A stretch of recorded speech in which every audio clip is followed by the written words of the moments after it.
Көрсеңер болот да, мына жер темирден, чтобы оозду дайым ачык туруш үчүн. Ылдый жагы пустой, мына жагын байлап алып туруп эле тере берет, баягы өзүнө астына болуп, кандай удобный болсо ошондой болуп тере беришет. Крест кылып коюшкан.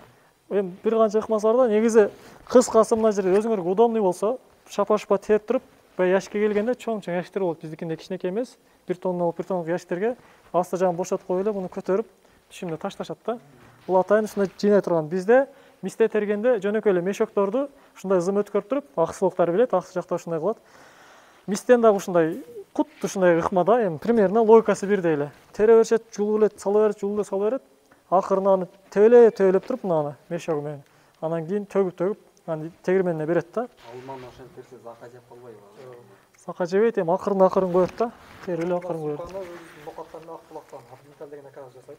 2 жылдан бери жасап элдерге неме кылдылар. Да жакшы экен. Ыңгайлуу да. Тергенге 2 колдо эле тере бересиң. Баасын билбейсизби канча сомдон салат? 1,5 сен аны. 1,5 миңден жасап. Чек берамын сен катыш мүмкүн. 25 кг. Bir yaşıktın emес. Сонун экен. Мына көрдүңөрбү? Сонун информацияга ээ болуп калдыңар. Акылга. Мына шишиктер турат буларда, мынада жок да. Мына жердин ичкерип, улаңа жери көмүлүп эгилген көчөттүн катасы. Биринчи ярыс мына зымдын үстүнөн чыгыш керек да, 50 сантиметрден баштап келет. Наркылары туура эле, бирок мынада өтө тереңден жоонун анча. Биз эмне деп атабыз? Мына лидердин 3тө 1-челик жоонлукта болуш керек, өтө калың болбош керек деп атабыз го. Бул кесилбей калып кеткен да. Мына болсо тик градуста мынабычы. Аз мөмөс жок боюнча анча көп түшүнө албайбыз, бирок жалпысынан бул туура эмес кесүүлөр. Мына кескенден кийин ак кебер. Унду жалбыракка чачып койгондо кандай көрүнүш болсо, ошондой көрүнүш болот. Коз карынын пайда кылган оорусу, мученство раса дейт оорусчасы. Ак кебер илдет. Жалбырактарды карасаңар бүт жыртылып кеткен, тешилип кеткен, зыянга учураган. Кичинекей. Дарысын чачасыңар. Туура бутайсыңар. Туура бутасаң бул оору так эле аз болот. Кошумча химиялыктар менен дарылап турасың. Секиргиле. Жаңгак подвойу парадокс деп айтты. Парадокс подвойуна уланган жаңгак. Мына бир аз терең эгилип калыптыр да, уланган жерин көрсөтүп бере албай атам. Агай уланган жер көмүлбөш керек беле? Ооба. Анан эмне көмүлбөй? Көмүлбөй эле турат. Экинчиден ал суроону Азирет акеден сурайсың. Мен биринчи жолу келдим берге. Бактын кичине карып чыгарып койду. Я ошо кичине курап калган, эми бул кесилет барычы. Жаңа өтө ары жок өсүмдүк да. Кичине бир суук жылы болсо эле өсө берет. Андан суук аркасынан келсе уже үшүгүрүп кете берет да. Ошондо ары жогураак өсүмдүк. Эрте жазда да ошон үчүн эрте койгону болот дагы, жыйынтыгында мындай суу соко движение башталып кетет, анан кайра эле аркасынан бир катуу суук келсе үшүгүрүп кете берет. Мынандай болуп үшүгүрүп. Бул көчөттөн болуп атат. Көчөт кеч келди дейт. 14 күн жол жүрүп калды дейт Европадан келгенче. Ошентип атып биз кичине адам болуп калдык дейт. Мына өскөндөр жакшы эле өсүп турат. Жаңгактын форма бергенде алма окшо 60-70 сантиметрден кесип, неме кылбайсыңар. 50-60 сантиметрден биринчи кронасын пайда кылбайсыңар. Биринчи кронасы, биринчи этажы, биринчи бутактары 1 метрден өйдө болуш керек. 1 метр 20, 1 метр 20 сантиметр тегеренде болуш керек. Ал үчүн силер 1 метр 40, 1 метр 30, 1 метр 50 сантиметрден учун кессеңер, мына жерден ошондо булар кийин өскөндө жерге тийип калбайт. Эгер мына жерден эле бутак пайда алып койсоңор, күчтүү өсөт дагы ничке узун болуп жерге тийип калат булчу. Трактордун жолун тосот, мешайт этет, мына түгүнө бир адам кире алгыс болуп калат да, өтө жакын болуп калсачы, бийигирээктен крона коюлат. Чентлер деген сорт бир Илимпоздун фамилиясына коюлган Чентлер деген киши болгон. Калифорнияда ошо Дэвис университетинде болуш керек. 1976 же 80 жылдары чыгарылган бир сорт бул. Турция адамда 2000 жылдан бери популярный болду, 2015-10 жылдары өтө күчтүү популярный болуп атат. Телевиденияларга бүт реклама берилип, бардыгы эле Чентлер кылсаң өтө соң болот, башкасы болбойт деген бир туура эмесирээк рекламалар бар. Мындай эптеп реклама кылып эле сатыш болуп атат. Ушул нерсе Кыргызстанга да тиешеси тийип атат. Айтып аткандай эле Чентлер ошо Калифорниядан чыккан сорт. Алар Кыргызстандын ноокат аймагына ушу биз сорт чыгарып берели, булар өнүксүн, байысын деп кылган жок муну. Биз Калифорнияга деп чыгарышты. Бизге дагы туура келген климат болсо, биз өстүрүп неме кылсак болот да. Бизге туура келбесе, 1000 күчтүү сорт болсун, бизге уже отказ кылышыбыз керек да. Деңизден келген бийикчелерге биз Фернор деген сортту сунуштайбыз. Бул жерде проба кылып көрүш керек. Проба кылсын, анан точно билинет. Адаптация, илимий изилдөөлөр жүргүзүш керек. Кыргызстандын ар бир экологиялык аймактарында жаңгактын бир эң жакшы 10 сортун, алманын эң жакшы 10-15 сортун, малинанын 5-6 сортун, мисалы да кулпунайдын 5-10 сортун, алмурттун 5-10 сортун, бистенин, жаңгактын, бадамдын ар биринин сортторун көрүш керек. Фенологиясын, помологиясын карап, жакшы меме берип атабы, үшүгүрбөй атабы, маселе жокпу. Андан кийин жүздөгөн миңдеген гектар адырлардын баарын бак кылып салса деле макул да. Анан силер башында эле чоң аянтты кылып алсаңар, кийин банкрот болсоңор ошончо расход, ошончо эмгегиңер текке кетет. Азыр бул 3 гектар болгону проба максатына кылынган экен. 3 гектарды проба кылдык. Мен ооба 3 силер бир 20 көчөт эле проба кыласыңар, 10 көчөт. Кээ бир адамдар ушундай чоңураак жерде проба кылат. Болуп калса максаты бар да, мындай ар бир нерсенин бир максаты бар. Чоң иш кылып аткандар дагы жакшы билет эмнени эмне кылып атканынчы. Эгер күчтүү бир көзөмөлдөп аткан адистери бар болсо. Болбосо туура эмес кылган, конечно. Мына уже жаңгакта негизинен карлик, полукарлик деген түшүнүк жок. Эрте түшүмгө берип койгон үчүн мына чентлер сорттору, фернолор, франкеттер, хартлey, киско толтура сорт бар, бир 10-15ке жакын күчтүү сорттор бар да. Латерал биринг деп коет, каптал бутактарынан дагы каптал меме бере алат да. Эрте мөмөгө кирген үчүн мына 1 жаш, 2 жашынан эле мындай мөмөлөрдү көрө алганыңар үчүн муну карлик деп сатышат. Карлик деп кичине адаштырып алат. Карлик деген дарак толук жашына киргенде, бою жапызбайдан калса карлик болот да. Бул толук жашына 10-12 жылда кирсе бул жаңгак, карлик боло турган болсо 3-4 метр эле бойдо туруш керек да. А бул андай болбойт. Калифорнияда бактарды карап көргүлө, бойлору 5-6 метр, капталдарына 3 метр, 4 метрден чыккан эки жакачы. 3 метр болсо дагы, 4 метр болсо дагы 3 метр, 2,5-3 метр оңго, солго чыккан.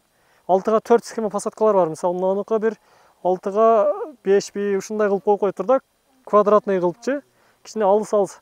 Ушуну 6га 4, 7ге 3 деген схема посадкалар бар. Ар кандайчы. Жакын кылгандар ушулар. Болбосо 8ге 8, 10га 10 сортко жарашачы. Биздин Кыргызстандын же бизге окшогон өлкөлөрдүн сорттору учунан гана мөмө берет да. Учунда 1 же 2 дана бүчүрүнөн мөмө берет. Ошон үчүн мөмөсү аз. Булардыкы капталдарынан деле мөмө берген үчүн мөмөнүн түшүмдүүлүгү өтө жогору. Ал жагынан талашпайбыз, түшүмдүүлүгү жакшы. Сорт кабыгы сыйдаң, ичи ак маңыз, бүтүн чыгат. Ал жактары сонун, болгону климатыңарга туура келбесе, каалаганда алтын сорт болсо дагы болбойт да. Үшүгүрө берет же башка берет. Анан бул жаңгактын жалбырагы чоң болгон, сууну көбүрөөк талап кылат, сууну көбүрөөк иштетет. Транспирация, эвапорация деген нерселерди көбүрөөк иштетет дагы. Буулантат. Мындай кайракы жерге тамчылат суугар менен кылса боло берет, конечно. Бирок суу азыраак боло турган болсо, мисте, бадам, өрүк, сарайбан, долоно, ит мурун ошого окшогон түрлөр дагы чыдамдуураак суусуздуккачы. Дагы толеранттуураак, чыдамдуу деп айтпасак дагы көбүрөөккө чыдап бере алат. Ошол түрлөр дагы силерге азыраак маселе жаратат да. Топурагы деле карасаңар, ак боз топурак, акиташтуу. Жаан-чачын аз түшкөн жер экен мына жер. Эми жалпысынан топурактын органикалык жер семирткич жагынан органикалык заты аз да. Нормада 3-4% болуш керек болсо, бул жерлерде 1-1,5-2% эле чыгат. Аз анализ кылып көрсөңчү.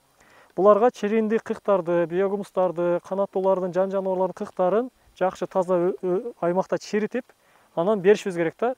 Торф болобу, перлитпи, эмне тапсак же чөптөрдү чиритиппи, кыскасы органикалык жер семирткичтерден кошушубуз керек топуракты байытыш үчүнчү. Анан таштак жерлерге дагы жаңгак кылгандар бар. Экскаватор менен чукуп 1,5-2 метр. Топурактын үстүнкү бетин таштайт, бир аз кыктан аралаштырып таштап туруп көчөт тегет. Тамыры өтө тез жайылат, терең топурак болуп калат да. Таштак кадимки билгениңер шагылдуу жерлер болот го, ошондой жерге дагы жаңгак бак куруп аткандар бар. Террасерана кылып мына адырларга чызык кылып турган жерге жаңгак бак куруп аткандар бар Туркиядачы.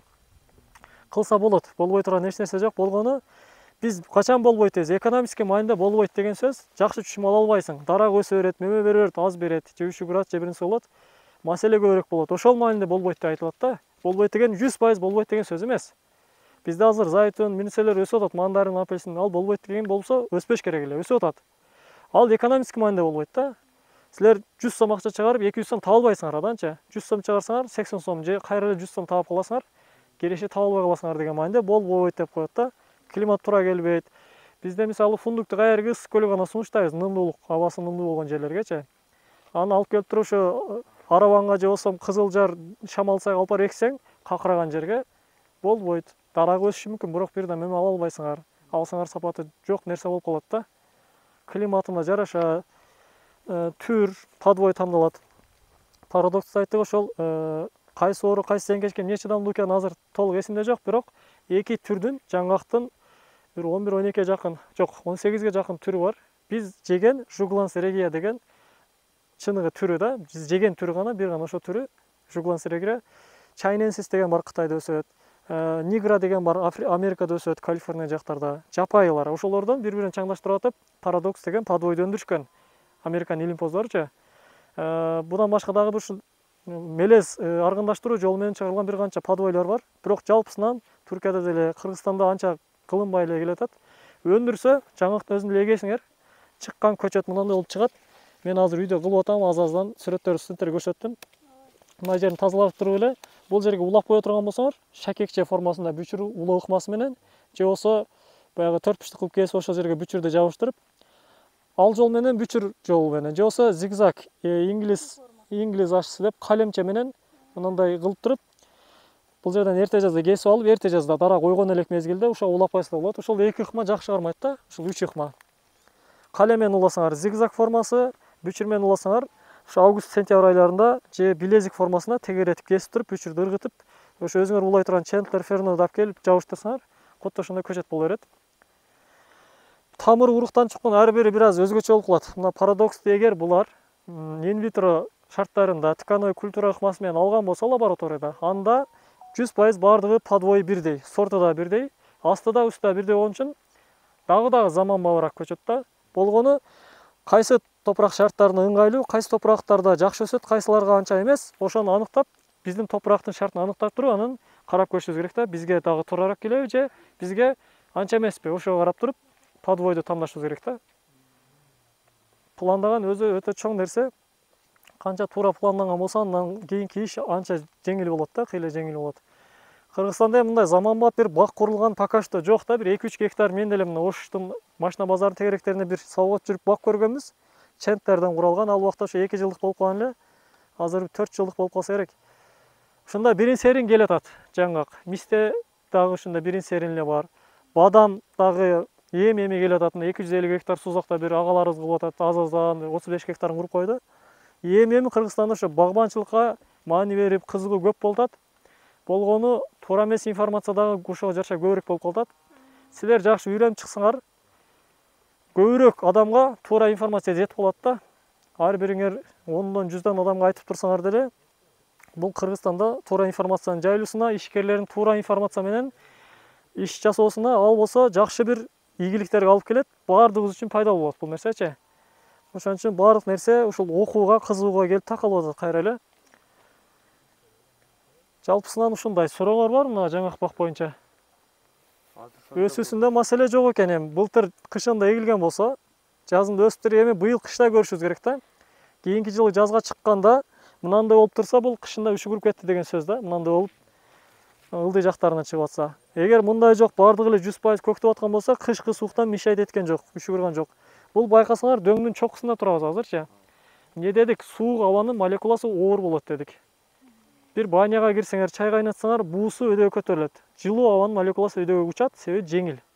Суук абанын молекуласы оор болот, ошон үчүн чуңкурларга, мына өрөөндөргө, ылдый иштарга топтолот эрте жазда үшүк болгондочу. Мындай адырларда болбойт. Ошол жагынан да жерди туура тамдаганда суукка чыдамсызыраак түр, эрте ойгонуп алат да, үшүгүрө берет буларды. Бирок чокуларга эгилген үчүн бул жерде суук аба турбайт. Мисалы сел кетип мына жер суу каптап кала турган болсо, бизди эң айгында суу басат да, биз чокуда турабыз. Чуңкурларды айылдын ичин биринчи эме кылат, дал ошондой чуңкур жерлер суураак болот. Казандын ичине окшоп, суу аба келтирип топтолуп калса. Эгер бул жактан агып кете турган бир арык окшоп агып кете турган бир канал болсо, шамал дайыма ош тараптан келип, баткен тарапка агып кете турган бир багытта болсо, анда маселе жок. Суу аба өтүп кете берет. Анан келип эле мына шу өрөндө туруп, мына жакта бир тоо тасып калган болсо, суу аба келет да ош жактан, казан ичине топтолгон суудай болуп эле, ушул аймакты муздак аба каптайт. Ошол жердеги дарактар, суукка чыдамсыз болгон түрлөр биринчи үшүгүрө берет. Аларды мүмкүн болсо ушу адырларга бийигирээк жерлерге өстүрүш керек да. Ошондой бир жактар болуп калат. Каеринен башынан? Биз айтып атабыз, 1.40-дан 1.30-дан кесишиңер керек. Шак чыгарыш керек 1.20-дан. 5 дана бутак чыгарышың керек сен. 1.30-1.40-дан кессең, мына жерлерден где-то ушул аймактан сен 4-5 дана, жок дегенде 3 дана бутак пайда алышың керек энен градуста. Ал силер эми мына бутак чыгара турган жер ылысый, эч кандай эмеси жок. 1-2 ыкма бар, ылдыйында бир жалбырак турган жерден кесесиңер, мына жерден. Бул өсөт, өскөндө свежий бүчүрү менен болгон бутак пайда болот.